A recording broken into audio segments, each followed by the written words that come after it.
उनके सामने एक और अजीबोगरीब जो है वो दरख्वास्त दायर की गई हुकूमत की तरफ से, जिसमें कहा गया कि नहीं जी 15 में से 8 जज काफ़ी नहीं है, सारे जज बैठ के ये केस सुने। और सुप्रीम कोर्ट ने ऑब्जर्व किया कि आपने तो अपने लिखा हुआ है केस पे कि 3 जज जो फैसला कर दें वो हतमी है बेंच का, तो आप खुद ही कह रहे हैं कि अब फुल कोर्ट बनाई जाए। तो आप बताइए कि अब कैसे इसको जो है वो आप अपने कानून के साथ खड़े हैं या नहीं खड़े।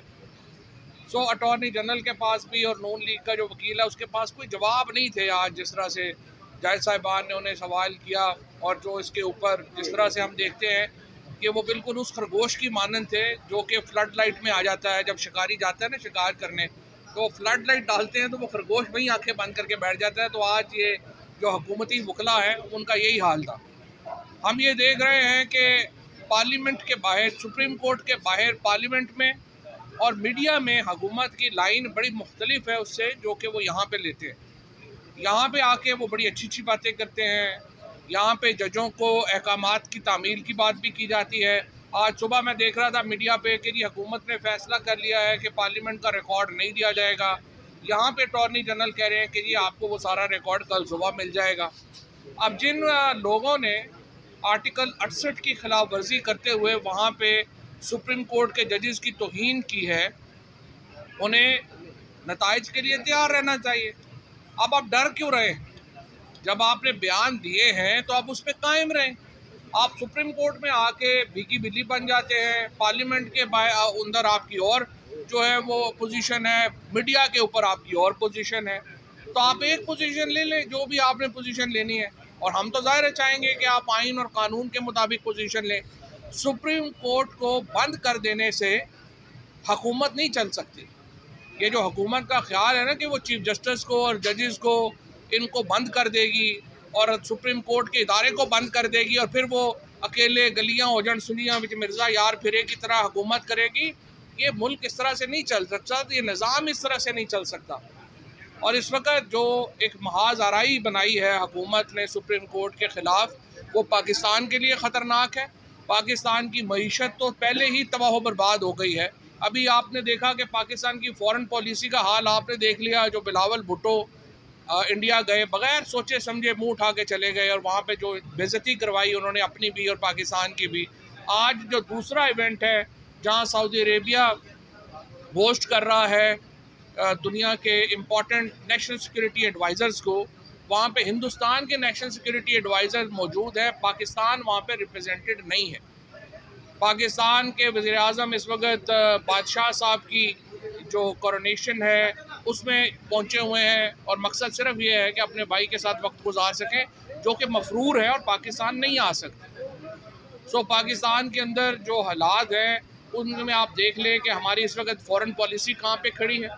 हम दुनिया में अकेले खड़े हुए हैं। मईशत की हमारी तबाही उतार दी है इन्होंने। हर आदमी जो 20,000 रुपये से लेके 1.5 लाख रुपए तक कमाने वाले शख्स की कमर तोड़ दी गई। किसी को समझ नहीं आ रहा कि क्या होना है। उसके ऊपर सिर्फ 8, 10, 15 लोग अपनी कुर्सियों से चिमटे रहने के लिए तमाम इक़दामात कर रहे हैं। हमने पाकिस्तान के अंदर जो चीन के वज़ीर ख़ारजा तशरीफ़ लाए हैं, उन्होंने बहुत अहम पैगाम दिया। उन्होंने पाकिस्तान में स्टेबिलिटी का पैगाम दिया है और पाकिस्तान में स्टेबिलिटी सिर्फ इलेक्शनों से आ सकती है जब पाकिस्तान के लोगों को आप ये मौका दें कि वो अपने हुक्मरान चूज़ करें। आज पाकिस्तान की 75% आबादी, पंजाब और खैबर पख्तूनख्वा की आबादी नॉमिनेटेड गवर्नमेंट्स के अंडर है, नामज़द हुकूमतों के अंडर है, जो गैर आइनी है। इंशाल्लाह जब भी हमें मौका मिला, सीएम पंजाब मोहसिन नकवी और खैबर पख्तूनख्वा के चीफ मिनिस्टर, इनको आर्टिकल 6 में हम ट्राई करेंगे, इनकी काबीना को आर्टिकल 6 में ट्राई करेंगे। क्योंकि 90 दिनों के बाद आप जिस तरह से वो एडमिनिस्ट्रेशन कर रहे हैं, जिस तरीके से वो चेक्स जारी कर रहे हैं, ये सारे इनके पर्सनल अकाउंट से जो है वो निकलने हैं। इनको कोई हक नहीं है पाकिस्तान के आइन में कि हुकूमत करें। इन्हें खुद, इनमें थोड़ी सी गैरत होती है, खुद रिज़ाइन कर देते। लेकिन यहाँ तो वजारतें ही पैसे दे के ली गई हैं। करोड़ों रुपए से तो आप जो है यहाँ पे वजीर बने हैं। ज़रा लिस्ट निकलवाएं पंजाब की काबीना में कौन कौन लोग शामिल हैं और खैबर पख्तूनख्वा में कौन कौन लोग शामिल हैं। गवर्नर खैबर पख्तूनख्वा जो है वो कौन है और ये कैसे लगे हैं। ये सारे आपको खुद ही पता चल जाएगा कि ये कौन लोग हैं और कैसे हुकूमत कर रहे हैं। इन तमाम लोगों के ऊपर इंशाअल्लाह तहरीक इंसाफ की जब भी वक्त बदलता है, हुकूमत अवाम की हुकूमत आएगी, इन्हें अवाम को जवाब देना पड़ेगा। और जिस तरीके से हम देख रहे हैं कि एक इमरान खान के ऊपर जो बार बार बात की जा रही है कि उन्होंने क्यों कहा जी कि तफ्तीश की जाए एक मेजर जनरल साहब से भी, सवाल ये है कि जब आपके ऊपर ये कहा जाता है कि आप एक शक का इजहार करेंगे, तफ्तीश होती है।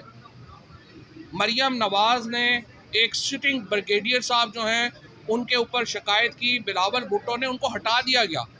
उस वक़्त के डीजीसी को पीएमएलएन की शिकायत के ऊपर हटा दिया गया। और यही तरीका होता है, आपने दूसरों को मुतमईन करना होता है। अगर आपके ऊपर कोई इल्ज़ाम है तो उसका मतलब ये नहीं है कि उस इल्ज़ाम को रीट्रेट ना किया जाए, बात ही ना की जाए।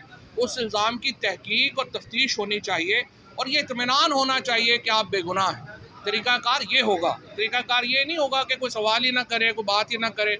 मैं ये समझता हूँ कि जिस तरीके से ये मामला को उलझाया जा रहा है, पाकिस्तान इसमें मुकम्मल तौर के ऊपर बहैसियत रियासत सफ़र कर रहा है। चंद लोगों की जो ख्वाहिशें हैं उनके ऊपर पाकिस्तान को छोड़ दिया गया है और ये मामला पाकिस्तान की बदतरीन मुआशी और सियासी और समाजी और ख़ारजी पॉलिसी की सूरत में निकल रहा है। शुक्रिया साहब, ये बताइएगा कि आपने मोहसिन नकवी के हवाले से कहा कि 90 दिन से आगे हुकूमत गई है, वो गैर आईनी है और अगर आप हुकूमत में आए तो उनके खिलाफ आर्टिकल 6 का मुकदमा कायम करेंगे। इमरान खान साहब ने कहा कि उन्होंने जनरल बाजवा की एडवाइस के ऊपर असम्बली तोड़वाई, तो क्या एक अस्करी इदारे के सरबराह की एडवाइस के ऊपर आप समझते हैं कि वो सियासत में मुलविस है, उनके खिलाफ भी आर्टिकल 6 कायम? सही बात है। देखिए, आपने क्लासिक सवाल किया है बगैर सुने इमरान खान का इंटरव्यू। और प्रॉब्लम यही हो जाती है कि जब आप अपनी सहाफ़त सुनी सुनाई बातों के ऊपर बनाते हैं, मसला ये है इमरान खान ने क्या कहा। इमरान खान ने ये कहा था कि जो पीएमएलएन की लीडरशिप है वो सारी कह रही थी कि आप असम्बलियाँ तोड़ दें, नए इलेक्शन हो जाएंगे। इवन जनरल बाजवा साहब जो हैं जब उन्हें मिले उन्होंने भी ये कहा कि अगर आप असम्बलियाँ तोड़ दें तो नए इलेक्शन की तरफ जाना आसान हो जाएगा। और ये कंसेंसस क्यों, ये कंसेंसस था मुल्क में। आइन का आर्टिकल 224 वाज़ेह है। आइन का आर्टिकल 224 कहता है असम्बलियाँ टूटेंगी, 90 दिनों में इलेक्शन होंगे। लिहाजा आइन उस जो आइनी माहिरीन हैं उनसे मशवरे से तमाम मुल्क की सूरत हाल को देखते हुए हमने असम्बलियाँ तोड़ी और हमने नए इलेक्शन की तरफ जाना था, जो हम नहीं गए और इसलिए आइन की खिलाफ वर्जी। Thank you ji.